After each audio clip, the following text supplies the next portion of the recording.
Hello and welcome to our channel solo tales. और आज की हमारी मूवी है हेनरीज क्राइम। ये एक हाईस्ट रोमांटिक थ्रिलर मूवी है। इस मूवी का बजट रखा गया था 2.1 मिलियन यूएस डॉलर्स और इसने कलेक्शन किए थे 12 मिलियन डॉलर्स का। ये मूवी कमर्शियली सुपर हिट थी और क्रिटिकली इसे मिक्स रिस्पांस मिला था। तो चलिए शुरू करते हैं मूवी की बेसिक प्लॉट लाइन। तो मूवी की स्टार्टिंग में हमें हेनरी को दिखाया जाता है। हेनरी एक टोल कलेक्टर था। टोल कलेक्टर उन्हें कहा जाता है जो ब्रिजेस या फिर रोड में जाने वाले यात्रियों से टैक्स कलेक्ट करते हैं। हेनरी रोज की तरह नाइट शिफ्ट में काम कर रहा था और उसकी हालत से ऐसा लग रहा था कि वो इस काम में बिल्कुल भी इंटरेस्टेड नहीं है। अगले दिन हेनरी अपनी नाइट शिफ्ट खत्म करके घर लौटता है। इधर हेनरी की वाइफ डेबी उसका इंतजार कर रही थी। हेनरी के आने के बाद डेबी उसके साथ डिनर करती है और तभी वहाँ पर डोर बेल रिंग होती है। हेनरी बाहर देखने जाता है तो उसके सामने उसके हाई स्कूल का क्लासमेट एडी खड़ा था। एडी के साथ जोई नाम का एक आदमी भी था। जोई को काफी वॉमिटिंग हो रही थी और उसकी हालत काफी खराब थी। हेनरी इन दोनों को अपने घर के अंदर बुलाता है। अंदर डेबी जोई की देखभाल करती है। वहीं एडी हेनरी से कहता है कि आज हम बेसबॉल टूर्नामेंट में जाने वाले थे, पर तुम देख सकते हो कि हमारे एक प्लेयर की कैसी हालत है और ये मैच हमारे लिए बहुत इम्पोर्टेंट है, तो क्या तुम उसकी जगह हमारे साथ आ सकते हो? तब हेनरी हाँ कह देता है। अगले सीन में हेनरी जोई के जैसे कपड़े पहनकर एडी की टीम के साथ एडी की बताई गई जगह पर पहुंचता है, लेकिन ये जगह एक बैंक थी, ना कि कोई बेसबॉल ग्राउंड। अब हेनरी के अलावा तीनों प्लेयर्स गाड़ी से बाहर निकलते हैं। एडी बोलता है कि तुम हमारा यहीं वेट करो और हाँ, इंजन को बंद मत करना। ऐसा कहकर वह तीनों अपना मास्क लगाकर बैंक लूटने चले जाते हैं। अब इधर हेनरी समझ जाता है कि आज ये चोर चोरी करने वाले थे, लेकिन ऐन वक्त पर जोई की हालत खराब हो गई, इसलिए उन तीनों ने उसे ही फंसा दिया। दरअसल इस मूवी में हेनरी एक बहुत ही सीधा आदमी है और इसलिए इन बैंक रॉबर्स ने हेनरी को बेवकूफ बनाया है। यहाँ इस बैंक के पास वाली कॉफी शॉप में ही हम अम्बर्टो नाम के बैंक सिक्योरिटी गार्ड को देखते हैं। अम्बर्टो जैसे ही उस शॉप से बाहर निकलता है तो उसे वह तीनों चोर बैंक से बाहर आते हुए दिखते हैं। ये तीनों चोर उसी गाड़ी के पास जा रहे थे, लेकिन अम्बर्टो ये देख लेता है और उस गाड़ी के सामने जाकर हेनरी पर गन तान लेता है, क्योंकि हेनरी उन्हीं रॉबर्स जैसे कपड़े पहने हुए था। आगे एफबीआई वाले हेनरी से पूछते हैं कि तुम्हारे वो 3 पार्टनर्स कहाँ रहते हैं। दरअसल चोरी करने के बाद वह तीनों रॉबर्स हेनरी को वहीं छोड़कर भाग गए थे, लेकिन हेनरी के पास इसका कोई जवाब नहीं था, क्योंकि वो उन तीनों के बारे में ज्यादा नहीं जानता था। आगे हेनरी को 3 साल की सजा सुनाई जाती है, साथ ही उसकी जॉब भी हमेशा के लिए छूट जाती है। अब जेल में हेनरी की मुलाकात मैक्स से होती है। मैक्स जेल में सबसे बूढ़ा और स्मार्ट आदमी था। यहाँ एक ही सेल में रहने के कारण इन दोनों की दोस्ती हो जाती है। रात के समय हम देखते हैं कि इस जेल से बाहर निकलने का कोई रास्ता नहीं था और कड़ी सिक्योरिटी भी थी। उसी रात डिनर के दौरान मैक्स हेनरी से पूछता है कि इस जेल से निकलने के बाद क्या तुम्हारा कोई सपना है? तब हेनरी कहता है कि मेरा बचपन से कोई सपना नहीं है। तब मैक्स कहता है अगर ऐसा है तो इसका मतलब तुम हमेशा ही मेंटली एक जेल में बंद रहोगे, क्योंकि यहाँ से निकलने के बाद भी तुम्हें कुछ हासिल नहीं करना। अब मूवी 6 महीने आगे बढ़ती है और इधर जेल में हेनरी से मिलने डेबी आई थी। डेबी हेनरी को बताती है कि उसे किसी से प्यार हो गया है, पता नहीं कैसे, लेकिन वो प्यार में पड़ गई है। तो हेनरी इस पर कोई गम नहीं जताता, क्योंकि वो एक शाय आदमी था। फिर कुछ महीनों बाद हेनरी की सजा कम कर दी जाती है, क्योंकि उसका व्यवहार काफी अच्छा था। जेल से बाहर जाने से पहले हेनरी मैक्स को कहता है कि तुम्हें भी इस जेल से निकलने की कोशिश करनी चाहिए। तब मैक्स कहता है कि मैं खुद इस जेल से नहीं निकलना चाहता, क्योंकि यहाँ मेरी जिंदगी आसान है और तुम्हारी तरह भी मेरी लाइफ का कोई गोल नहीं है। तो ये सुनने के बाद हेनरी उस प्रिजन से बाहर निकल जाता है और सीधा अपने घर जाता है। हेनरी के घर में जोई हेनरी का वेलकम करता है और हमें पता चलता है कि जब तक हेनरी जेल में था उस टाइम तक जोई ने अपना बिजनेस खड़ा कर लिया था। साथ ही में जेल में डेबी जिस आदमी के बारे में बात कर रही थी, जिससे उसे प्यार हो गया था, वो भी असल में जोई ही था। इधर जोई और डेबी का बहुत जल्द एक बच्चा भी होने वाला था। अब हेनरी अपना सामान लेकर वहाँ से जाने लगता है। तब जोई उसे रोककर कहता है कि तुमने पुलिस को मेरा नाम नहीं बताया, उसके लिए शुक्रिया। तो हेनरी बोलता है कि मुझे तुम्हारा नाम अभी अभी पता चला। ऐसा कहकर हेनरी उन दोनों को उनकी हालत में छोड़कर अकेला चला जाता है। नेक्स्ट सीन में हम हेनरी की स्कूल बुक में एडी की तस्वीर देखते हैं। हेनरी ये देखकर स्कूल बुक को रख देता है और तभी हेनरी की नजर टीवी में जाती है। इसमें हेनरी को एक एक्ट्रेस दिखती है। अगले दिन हेनरी उस बैंक की तरफ देखता है जिस बैंक ने उसकी जिंदगी बर्बाद की थी और उसी बैंक के कारण आज हेनरी पूरी तरह से एमलेस है। चलते चलते हेनरी की किसी गाड़ी से टक्कर हो जाती है। उस गाड़ी में बैठी लेडी हेनरी पर बहुत गुस्सा करती है, पर हेनरी को चोट लगी हुई थी और वो कुछ नहीं कह रहा था। इसे देखकर उस लेडी को हेनरी की फिक्र होने लगती है। तभी वहाँ पर अम्बर्टो आ जाता है और हेनरी को कॉफी शॉप के अंदर ले चलता है ताकि वो यहाँ आराम कर सके। इधर वो लेडी जिसका नाम जूली था वो अंदर आती है और हेनरी से उसकी हालत के बारे में पूछती है, लेकिन हेनरी बस जूली को घूरने लगता है और कहता है कि मैंने आपको पहले भी कहीं देखा है। जूली कहती है कि मैंने एक एडवर्टाइजमेंट में काम किया था। दरअसल ये वही एडवर्टाइजमेंट था जो हेनरी देख रहा था। जूली पूछती है क्या अब तुम ठीक हो? तब हेनरी कहता है हाँ, मुझे कुछ नहीं हुआ। तो इसे सुन जूली वहाँ से चली जाती है। इसके बाद हेनरी जब उस शॉप के रेस्टरूम में जाता है तब उसे वहाँ पर एक फ्रेम दिखता है। इस फ्रेम में एक पुरानी न्यूज थी जिसमें बताया गया था कि पुलिस को लॉकर के नीचे एक टनल मिला। उस टनल का दूसरा हिस्सा पास के ऑफियम थिएटर के एक रूम में जाकर खुलता था और इसी टनल के जरिए कुछ लोग चोरी कर रहे थे, लेकिन अब प्रेजेंट में टनल को पूरी तरह से बंद कर दिया गया है। तो इसे देखकर हेनरी को फाइनली उसकी जिंदगी का मकसद मिल जाता है। हेनरी बाहर जाकर ऑफियम थिएटर को देखता है और इसे देखने के बाद हेनरी डिसाइड कर लेता है कि वो अब इस बैंक को लूट कर ही रहेगा। नेक्स्ट सीन में हेनरी जेल में मैक्स से मिलने जाता है और कहता है कि मैंने अपनी जिंदगी का मकसद ढूंढ लिया है, मुझे वही बैंक लूटना है जिसकी वजह से मैं फंसा था और इसमें तुम मेरा साथ दोगी। तब मैक्स कहता है तुम मुझे जेल से निकलवाना चाहते हो ताकि मैं फिर से जेल जाऊं, लेकिन अब ये जेल मेरा घर है, मैं इसके बाहर कभी नहीं जा सकता। बट हेनरी मैक्स को अपनी बातों से कन्विंस कर लेता है और कहता है कि ये दुनिया इस जेल से बहुत बड़ी है और हमारे पास जिंदगी में कुछ खोने को भी नहीं है। तो हेनरी की बातों में पड़कर मैक्स जेल से निकलने के लिए मान जाता है। अब वहाँ से लौटने के बाद हेनरी उस बैंक के पास वाले थिएटर में जाता है जहाँ पर टनल खोदा गया था। इधर हेनरी देखता है कि इस थिएटर में जूली भी एज एन एक्ट्रेस काम करती थी और यहाँ ये सभी एंटन चेखोव के आखिरी नाटक द चेरी ऑर्चर्ड का रिहर्सल कर रहे थे। इस प्ले का डायरेक्टर जूली से नाखुश था, जबकि जूली अपना 100% परफॉर्म कर रही थी। डायरेक्टर कहता है तुम्हें बस परफॉर्मेंस नहीं देनी है बल्कि उस कैरेक्टर को जीना है। तो जूली को डायरेक्टर की कही गई ये सारी बातें फालतू लगती हैं और वो कॉफी लेने के बहाने थिएटर से बाहर निकलते वक्त हेनरी को देख लेती है। हेनरी जूली के साथ उसी कॉफी शॉप में आता है। इधर इनके प्ले का पोस्टर लगा हुआ था। इसे देख जूली कहती है क्या तुम्हें पता है ये प्ले एंटन चेखोव का लिखा गया आखिरी प्ले था। इसे लिखने के बाद वो एक डिजीज से मर गए थे और इसी तरह से ये मेरा भी आखिरी प्ले होने वाला है। हेनरी पूछता है ऐसा क्यों? जूली बताती है कि इस प्ले के बाद मैं इस शहर से हमेशा के लिए जाने वाली हूँ। ऐसा कहकर जूली उस शॉप से निकल जाती है।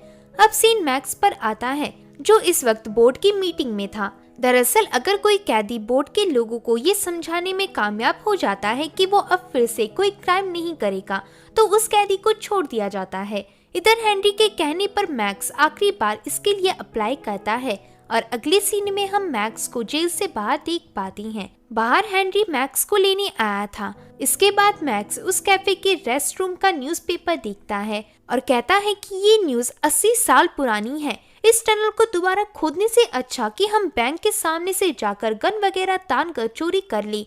लेकिन हेनरी गन्स को ले जाने से मना कर देता है क्योंकि वो नहीं चाहता था कि उसकी इस रॉबरी से किसी को परेशानी हो। इसे सुन मैक्स को पछतावा होता है कि वो हाइस्ट का प्लान भी क्यों बना रहा है। इधर मैक्स कहता है कि हमें सबसे पहले ये कंफर्म करना होगा कि इतने साल बाद भी इस बैंक का लॉकर बिल्कुल उसी जगह पर है या नहीं है और इसके लिए हमें बैंक जाना होगा। आगे ये दोनों बैंक जाती हैं। बैंक में अम्बर्टो इन्हें देख लेता है। खैर ये लोग बैंक के मैनेजर से बात करती हैं। मैक्स मैनेजर को बताता है कि मेरे अंकल ने यहाँ एक बहुत बड़ी वॉल्ट यानी कि लॉकर के अंदर एक बार अपनी जिंदगी की सारी सेविंग्स जमा की थी। मैं उस समय एक बच्चा था। उन्होंने मुझे बताया था कि वो लॉकर यहाँ 100 साल से भी पुराना है। मैं तभी से उस वॉल्ट को लेकर बहुत क्यूरियस हूँ। तब मैनेजर कहता है हाँ, उस लॉकर को बैंक में 1891 में फिक्स किया गया था। तब मैक्स कहता है कि मेरा अंदाजा है कि वो लॉकर अभी भी उसी जगह पर रखा होगा जहाँ 100 साल पहले रखा गया था। तो मैनेजर कहता है बिल्कुल सही, अभी भी वो वही है। इसे जानने के बाद हेनरी और मैक्स वहाँ से निकल जाती हैं। आगे हेनरी मैक्स को उस बैंक की दीवार दिखाता है। इस दीवार के उस पार ही लॉकर यानी कि वॉल्ट है। वहीं इस वॉल्ट के सामने की तरफ थिएटर का एग्जिट डोर भी है। हेनरी के इतना बोलते ही उस दरवाजे से जूली गुस्से में बाहर निकलती है और फिर स्क्रिप्ट को फेंक देती है क्योंकि उससे अच्छा परफॉर्म नहीं हो रहा था। इधर हेनरी मैक्स और जूली को एक दूसरे से इंट्रोड्यूस कराता है। जूली कहती है कि तुम दोनों यहाँ क्या कर रहे थे। तब मैक्स झूठ बोलते हुए कहता है कि मैं अपने नए दोस्त हेनरी को वो थिएटर दिखाने लाया हूँ जहाँ बहुत पहले मैं एक्टिंग किया करता था। मैक्स जूली से झूठ कहता है कि मैं इस थिएटर में सालों पहले काम कर चुका हूँ और देखने आया हूँ कि इतने सालों बाद अंदर से ये थिएटर कैसा है। तो जूली उन्हें अंदर आने देती है। इस थिएटर में केविल नाम का एक आर्टिस्ट होता है। जूली केविल को सारी बात बताती है और इसके बाद केविल मैक्स को थिएटर दिखाने ले जाता है। मैक्स रास्ते में वो रूम दिखाने को कहता है जहाँ पर बहुत पहले वो सुरंग बनाया गया था। तो केविल मैक्स को वहाँ ले चलता है। ये कमरा लोपाकिन नाम के कैरेक्टर को प्ले करने वाले एक्टर आर्नोल्ड का था। इस वक्त आर्नोल्ड इधर नहीं होता, इसलिए ये दोनों उसके कमरे के अंदर जाती हैं। केविल मैक्स को इशारा करके बताता है कि इसी दीवार के पीछे वो सुरंग हुआ करता था। तो मैक्स दीवार को देखने लगता है। दूसरी तरफ जूली हेनरी से बात करते करते उससे पूछती है कि तुम क्या काम करते हो। तब हेनरी बताता है कि वो पहले एक कैदी था। अब इतना बताती ही वहाँ पर उस प्ले का डायरेक्टर आ जाता है और सबको तैयारी करने को कहता है। सबको डिस्टर्ब ना हो इसलिए मैक्स और हेनरी वहाँ से जाने लगती हैं और जाने से पहले हेनरी जूली को डिनर के लिए इनवाइट करता है। तो जूली हाँ कर देती है। नेक्स्ट सीन में मैक्स हेनरी को बता रहा था कि हमने अभी तक बैंक का लॉकर, थिएटर में खुदा हुआ सुरंग और थिएटर आर्टिस्ट के बारे में सब पता कर लिया है। अब हमें बस एक अच्छे मौके का इंतजार है। तो हेनरी मैक्स की बात सुनकर तैयार होता है और जूली के साथ डेट के लिए निकल जाता है। आगे जूली और हेनरी एक झील के पास होती हैं। इधर जूली हेनरी से पूछती है कि तुम्हें जेल क्यों भेजा गया था, क्या तुमने कोई मर्डर किया था।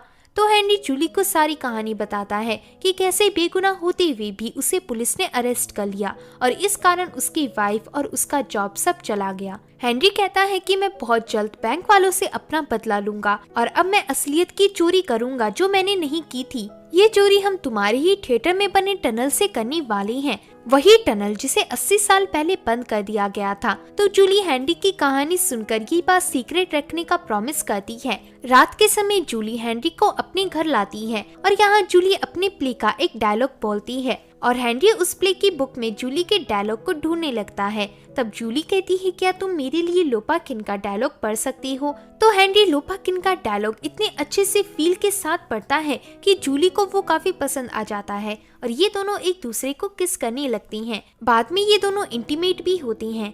अगली सुबह हेनरी जूली को अपने घर ले जाता है और यहाँ जब मैक्स को पता चलता है कि जूली को उनका प्लान पता है तो वो हेनरी पर गुस्सा होता है, लेकिन हेनरी मैक्स को ये विश्वास दिलाता है कि जूली किसी से कुछ नहीं कहेगी। नेक्स्ट सीन में मैक्स और हेनरी जूली का रिहर्सल देख रहे होती हैं। इसे देखकर मैक्स को बहुत फ्रस्ट्रेशन होता है और वो कहता है कि इस समय हम उस टनल को खोद रहे होते अगर ये लोग यहाँ नहीं होते। इतना बोलते ही मैक्स को एक आइडिया आता है। वो कहता है क्यों ना तुम इस प्ले में उस कैरेक्टर का रोल करो जिसके ड्रेसिंग रूम से वो टनल गुजरता है। हेनरी बोलता है क्या इसके अलावा कोई और रास्ता नहीं है। मैक्स कहता है कि यही एक रास्ता है। इसके बाद जूली अपनी स्क्रिप्ट रीड कर रही होती है, तभी उसे किसी के चिल्लाने की आवाज आती है। जूली देखती है कि लोपाकिन का कैरेक्टर निभाने वाला एक्टर आर्नोल्ड इस प्ले को छोड़कर जा रहा था क्योंकि उसे एक बड़े प्रोडक्शन हाउस से लेटर आ गया था और इसलिए डायरेक्टर का आर्नोल्ड से झगड़ा हो गया था, जिसके बाद आर्नोल्ड वहां से चला जाता है।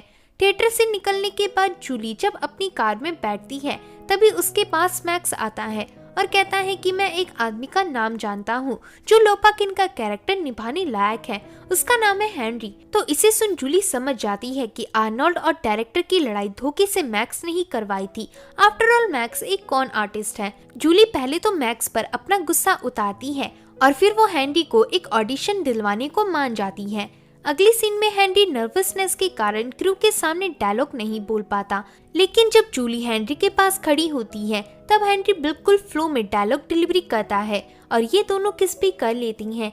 जिसके बाद डायरेक्टर हैंडी को पकड़कर कहता है बस तुम ही लोपाकिन बनने लायक हो। फिर हैंडी लोपाकिन के ड्रेसिंग रूम में जाता है जहां उसका मैक्स इंतजार कर रहा था।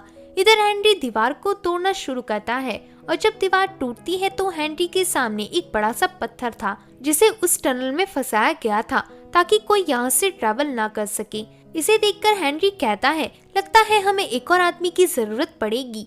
मूवी के नेक्स्ट सीन में मैक्स और हैंडी जोई से मिलती हैं। जोई का बिजनेस पूरी तरह से डूब गया था और इसलिए जोई बहुत परेशान है कि वो अपने और डेबी के होने वाले बच्चे को कॉलेज कैसे भेजेगा। हैंडी कहता है कि हम तुम्हारी ये प्रॉब्लम भी सॉल्व कर सकती हैं। हैंडी और मैक्स जोई को भी वो बड़ा सा पत्थर दिखाती हैं। इसे देखकर जोई कहता है कि इस पत्थर को हटाने से आसान है कि हम सामने से जाकर गन्स वगैरह लेकर चोरी करें, लेकिन मैक्स हैंडी पर ताना कसते हुए कहता है कि हैंडी एक बहुत ही ईमानदार चोर है। वो बिल्कुल नहीं चाहता कि इस चोरी से किसी को नुकसान हो, इसलिए अफसोस हम नकली गन भी इस्तेमाल नहीं कर सकते।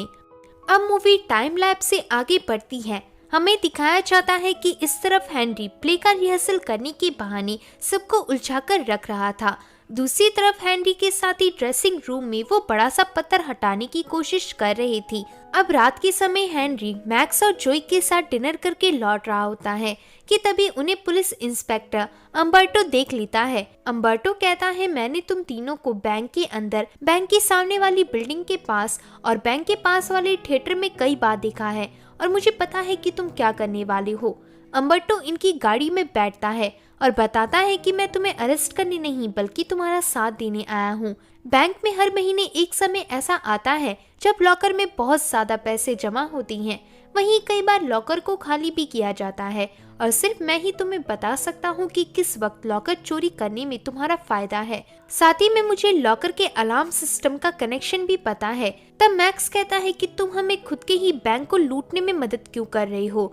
अम्बर्टो कहता है मैंने कई सालों तक इस बैंक में सिक्योरिटी की नौकरी की और एक दिन मेरी वाइफ बीमार पड़ गई। बैंक वालों ने बताया कि उसका इंश्योरेंस उसकी डिजीज को कवर नहीं करता, तो इसके बाद मैंने मेरी वाइफ के इलाज के लिए वो पैसा लगा दिया जो हम दोनों ने बहुत समय से रिटायर होने के बाद वर्ल्ड टूर करने के लिए जमा कर रखा था, लेकिन ऑपरेशन के बाद भी वो नहीं बची।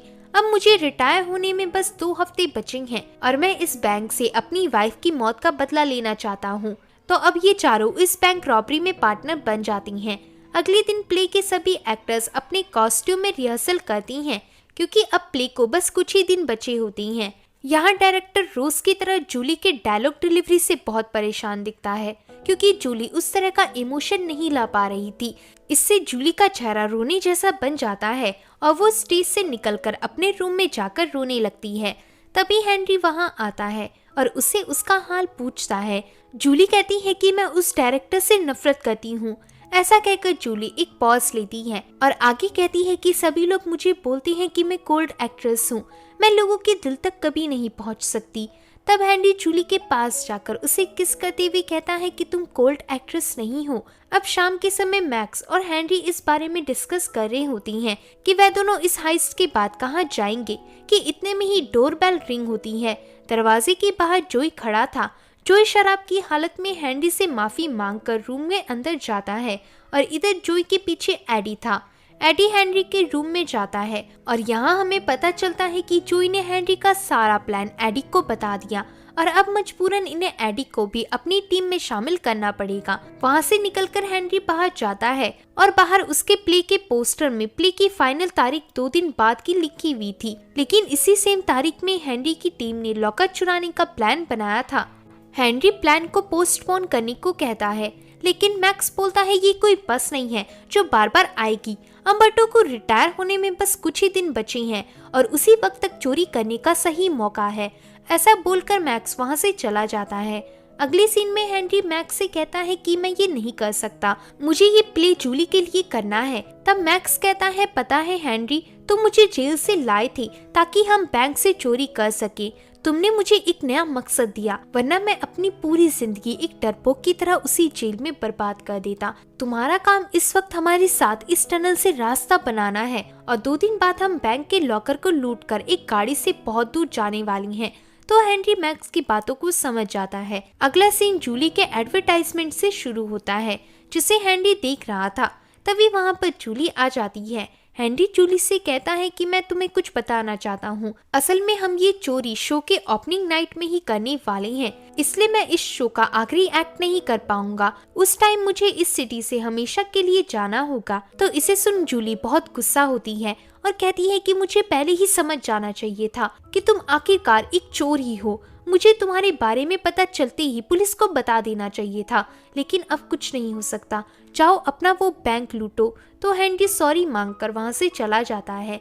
इसके बाद मूवी सीधा उसी वक्त शिफ्ट होती है जब शो का प्रीमियर था। यहाँ शो में जाने से पहले डायरेक्टर सभी को गुड लक कहता है और डायरेक्टर की बातों से हमें समझ आता है कि ये प्ले उसके लिए बरसों का सपना है। डायरेक्टर की बातों को सुन जूली हेनरी की तरफ देखती है और हेनरी पछतावे में होता है। स्टेज में पहला सीन हेनरी का ही था जिसे वो परफॉर्म कर रहा था। वहीं दूसरी तरफ अम्बर्टो के साथी लॉकर में डालने के लिए नए नोट्स लाई थी। आगे अम्बर्टो पासवर्ड से लॉकर को ओपन करता है और उसके कलीग बाहर से लाए गए पैसों को खाली लॉकर में भरने लगती हैं और जैसे ही वह लोग पूरे पैसे भर देती हैं, वैसे ही अम्बर्टो मैक्स को मैसेज कर देता है और मैसेज मिलते ही मैक्स बाहर से लॉकर के अंदर का कनेक्शन कट कर देता है। दूसरी तरफ टनल की खुदाई करते वक्त जोई को ज्यादा शराब पीने के कारण वॉमिटिंग होने लगती है और इसी वजह से इमरजेंसी में एडी जोई का ड्रिल मशीन लेकर खुद से ऊपर की तरफ खोदने लगता है। दरअसल ऊपर ही लॉकर का निचला हिस्सा था। दूसरी तरफ हेनरी अपना नेक्स्ट रोल आने से पहले उन दोनों को देखने जाता है। तब वो देखता है कि एडी ने प्लान के मुताबिक लॉकर के निचले हिस्से पर होल कर दिया था। अब हेनरी उस होल से सीधा लॉकर के अंदर पहुंच जाता है। यहाँ ढेर सारे पैसे थे। सीन कट होता है और हेनरी को फिर से अपने रोल के लिए जाना पड़ता है। दूसरी तरफ हेनरी की टीम वाले जल्दी जल्दी लॉकर से पैसा भरने लगती हैं और ये दोनों सीन पैरेलल चलते हुए दिखाई जाती हैं। सारे पैसे कलेक्ट होते ही एडी अपने बाकी 2 साथियों पर गन तान लेता है और तभी पीछे वाले दरवाजे से वहाँ हेनरी आ जाता है। एडी हेनरी को गन पॉइंट पर लेता है और सारे पैसे उसकी गाड़ी में भरने को कहता है। तभी मौका देखकर जोई एडी को बाइट कर लेता है, जिससे हेनरी को गोली छूकर निकल जाती है और मैक्स एडी के ध्यान भटकने पर उसकी गन पर कब्जा कर लेता है। अब हेनरी बोलता है कि मुझे जल्दी से स्टेज में जाना पड़ेगा। ऐसा कहकर हेनरी निकल लेता है।